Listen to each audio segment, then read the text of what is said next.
Halo semua, Assalamualaikum warahmatullahi wabarakatuh. Perkenalkan, nama saya Adristi Zahra Sabita. Nama medis saya adalah pylori stenosis. Saya dari Tribu Gastroenterologi. Di sini saya ingin menjelaskan dengan suatu penyakit bernama dislipidemia. Nah, di sini terbagi menjadi 4 tahap, yaitu ada pengertian dislipidemia, lalu ada patofisiologi, cara pencegahan, dan yang terakhir adalah contoh kasus di Indonesia. Langsung saja kita masuk ke pengertian dari penyakit dislipidemia. Nah, penyakit dislipidemia ini adalah kondisi medis ketika lipid dalam darah itu tidak bekerja dengan normal, tidak terlalu tinggi, lipid dalam darahnya terlalu tinggi ataupun terlalu rendah. Nah, itu yang dimaksud tidak normal. Lalu kondisi ini tuh seringkali tidak menunjukkan gejala fisik sehingga disebut sebagai silent killer atau secara tiba-tiba gitu, tiba-tiba sakit gitu. Nah, ini merupakan dan penyakit ini merupakan faktor utama dari penyakit kardiovaskular. Nah, kita lanjut ke patofisiologinya. Di sini dislipidemia ini, penyakit ini bisa terjadi karena adanya faktor genetik, yaitu dari turunan. Lalu juga bisa disebabkan karena gaya hidup tidak sehat dan juga tiba-tiba terkena penyakit lainnya.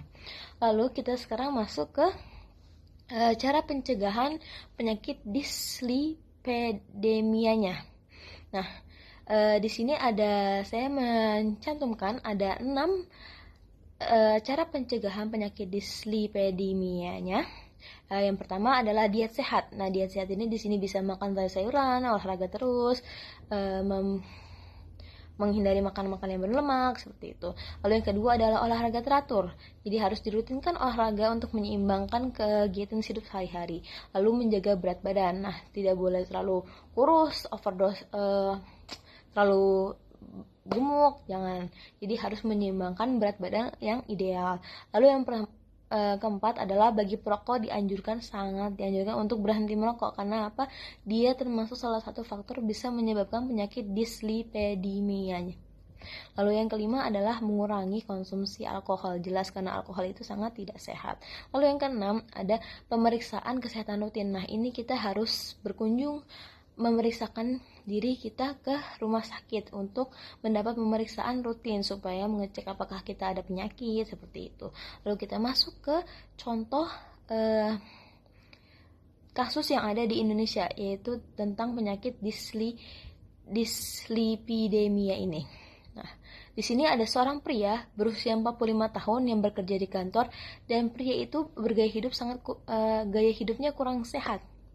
Dia kurang gerak, selalu duduk, kurang sering makan makanan yang berlemak tinggi. Nah, dari hasil kegiatan dia sehari-hari itu, ternyata hasil ceknya adalah kesehatannya itu menunjukkan kolesterol total dan LDL pria itu sangat tinggi.